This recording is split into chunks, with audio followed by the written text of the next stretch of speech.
avez sûrement la même en cours. Vous avez été aussi aux manettes pendant quelques années. Et je ne vais pas forcément, c'est pas parce que ce n'est pas le lieu, revenir dans la situation dans laquelle on a aussi trouvé la commune lorsqu'on est arrivé en 2014, avec les difficultés que certains agents ont rencontrées. Alors aujourd'hui, il y a 90 agents sur la commune. C'est vrai qu'il y a des agents qui sont partis. C'est des agents aussi qui ont, dans une évolution de carrière, ça je l'ai dit chaque fois aussi en réunion, notamment dans les vœux. J'encourage, moi, les évolutions de carrière. Une personne, alors on a eu plusieurs personnes qui arrivaient à l'âge de la cinquantaine, se sont questionnées, se sont interrogées, qui avaient fait un parcours sur Romagnac qui était intéressant, des agents de qualité, et qui aujourd'hui voulaient donner un coup de pouce, un dernier coup de pouce à leur carrière, et finir leurs 10 dernières années dans une autre structure. D'ailleurs, pas forcément au sein d'une collectivité, il y a des opportunités. Au niveau de la, je dirais, du secteur public, il y a la possibilité d'aller en collectivité, mais également d'aller dans des structures. Donc il y a un parcours professionnel qu'il faut encourager. Alors, pour certains, je veux dire, et pour la grande partie, je m'inscris dans cette démarche-là. J'ai eu l'occasion de leur dire qu'on perdait des agents de qualité, mais après que je comprenais leur choix. Et dans le cadre d'une évolution de carrière, Romagnan, on est 8000 habitants. Une personne, un agent qui inspire à une évolution de poste arrivera plus facilement à partir. Alors après, c'est vrai qu'avec le transfert de compétences à la métropole, un certain nombre d'agents sont partis suite à ce transfert de compétences. Donc là, je veux dire, on n'y est pour rien. Notre politique, depuis qu'on a été élu, et là je reviens même sur le mandat précédent, 2014, c'était de consolider tous les contrats aidés qui, pour certains d'entre eux, étaient en contrat aidé depuis déjà plusieurs années. J'ai souvenir d'une personne qui est en contrat aidé depuis 5 ou 6 ans. Donc pour la plupart d'entre eux, on les a, après une année de stage, on les a titularisés sur Romagnan. On accompagne les agents dans des reconversions. Donc des reconversions suite à des accidents, maladies professionnelles ou autres, suite à un avis médical qui fait qu'aujourd'hui, on doit proposer un autre poste à un agent. Donc justement, il y a des réorganisations. Alors la collectivité, avec 90 agents, plusieurs services, s'inscrivent régulièrement dans des réorganisations de services. Et on essaye au mieux, et en concertation chaque fois avec les agents, ce que vous avez oublié de dire, c'est que les agents sont tous, je dirais, ils sont acteurs et demandeurs de ça, donc ils sont tous associés. On a également facilité la promotion interne pour la plupart d'entre eux, même récemment. Un responsable des bâtiments des ateliers a été nommé en promotion interne, même un autre agent de la collectivité a été nommé en promotion interne. Donc justement, on essaie de s'inscrire dans un parcours professionnel. Dans certains cas, ce n'est pas forcément facile, et je comprends certains agents qui veulent faire autre chose.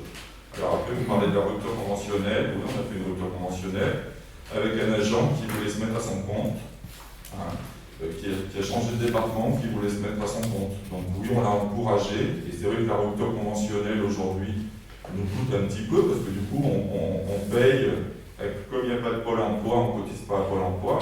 Pendant 2 ans, on paye une cotisation, on a des listes d'agents, mais du coup, en faisant cela, on accompagne l'agent dans cette reconversion. Alors, il a changé de département, il a changé de métier. Alors, je ne sais pas où il en est aujourd'hui au niveau de sa réflexion, mais c'est plutôt un bon choix. La délibération sur la création d'un poste de rédacteur, donc c'est une personne qui veut également se mettre à son compte. Donc moi, je veux dire, si les gens évoluent et veulent se mettre à leur compte, je dirais c'est un choix, c'est bien dans un parcours de vie professionnel. De toujours travailler au même endroit, je ne suis pas persuadé que ce soit bénéfique pour les uns et pour les autres. Donc, s'inscrire dans un parcours avec des changements, je pense que c'est plutôt enrichissant pour la personne et pour les personnes qui s'inscrivent dans cette démarche-là. Alors oui, on a des agents qui sont en arrêt maladie, comme vous l'avez dit. Vous savez qui ça concerne. Cette personne, à un moment ou à un autre, elle va revenir.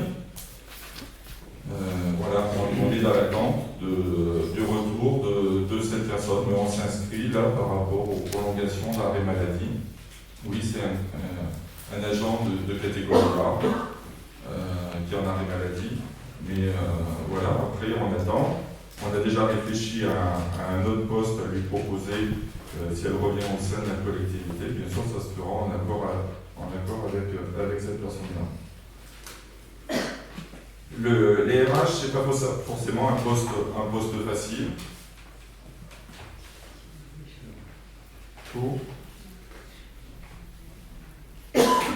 Alors, pour la création d'un poste d'adjoint d'animation territoriale, c'est également une personne qui est au sein de la collectivité, qui était en contrat aidé. Donc, je ne vois pas à ce niveau-là où il peut y avoir un problème particulier. Et au niveau du poste de rédacteur, nous, on est obligé de faire pendant quelques temps un petit peu un tuilage. Les RH, c'est pas toujours facile. Les RH nécessitent des compétences. À nous aussi, et moi je m'inscris dans cette démarche-là de former les agents, de les former le mieux possible, mais c'est pas toujours facile. Alors il y a des agents qui vont suivre plusieurs formations dans une même année, qui sont demandeurs, puis il y en a d'autres qui poussent un peu moins et qui sont moins volontaires. L'objectif c'était que chaque agent passe au moins 2 jours de formation par an. On est loin de ces 2 jours, parce que du coup il y a des agents qui ont du mal à sortir de la collectivité et aller. Alors, on a eu réfléchi à ce que l'organisme de formation vienne à Romagna, faire des formations collectives par rapport à une thématique particulière, mais je souhaiterais que les agents continuent de se former en permanence, et de se former, c'est également s'enrichir. Donc le RH, c'est pas un service qui est facile. Madame Boucher maintenant a pris en responsabilité le RH, on conduit un certain nombre de dossiers. Les dossiers ont été menés comme le RIZ, et ça s'est fait en concertation avec les instances, que ce soit le CT, le CHSCT. Le principe qu'il y a des groupes de travail qui sont créés au sein de la collectivité, de telle manière que tous les services soient représentés, que toutes les catégories soient représentées. Et le RIZ a été travaillé collectivement et a permis qu'il soit mis en place sur la collectivité. On faisait partie des premières communes où il a pu être mis en place. Donc on travaille collectivement, un travail important est mené par les agents qui font partie du CT, du CHSCT, ils font remonter les choses, voilà. Donc après vous pouvez avoir votre opinion qui peut être remontée aussi par des agents, parce que je sais bien par rapport à ce que vous dites, hein. Donc on ne va pas se voiler la face. Voilà, vous avez une version, moi j'ai l'autre, ce qu'il en est, et moi, je serai garant que l'agent, déjà, et la commune de Romagna est active, parce qu'on a eu des départs, mais on a eu aussi en contrepartie des arrivées, et tous les postes ont été pourvus. Hein, donc on n'a pas eu de postes qui n'ont pas été pourvus au sein de la collectivité. Par contre, on a réfléchi à réorganiser, et surtout, lorsqu'on pouvait, c'était d'affecter un agent à un autre service lorsqu'il y avait un problème particulier lié à l'agent. Voilà ce que je voulais dire. Alors, si un autre point, je vais en profiter sur la participation citoyenne et les deux missions. Alors, c'est vrai, on ne va pas forcément trouver, parce que c'est souvent le cas, on cherche un mouton à 5 pattes, et des fois on a du mal à le trouver, la solution n'est pas toujours évidente. Les services, on n'a pas voulu partir concernant l'analyse des besoins sociaux par un prestataire extérieur.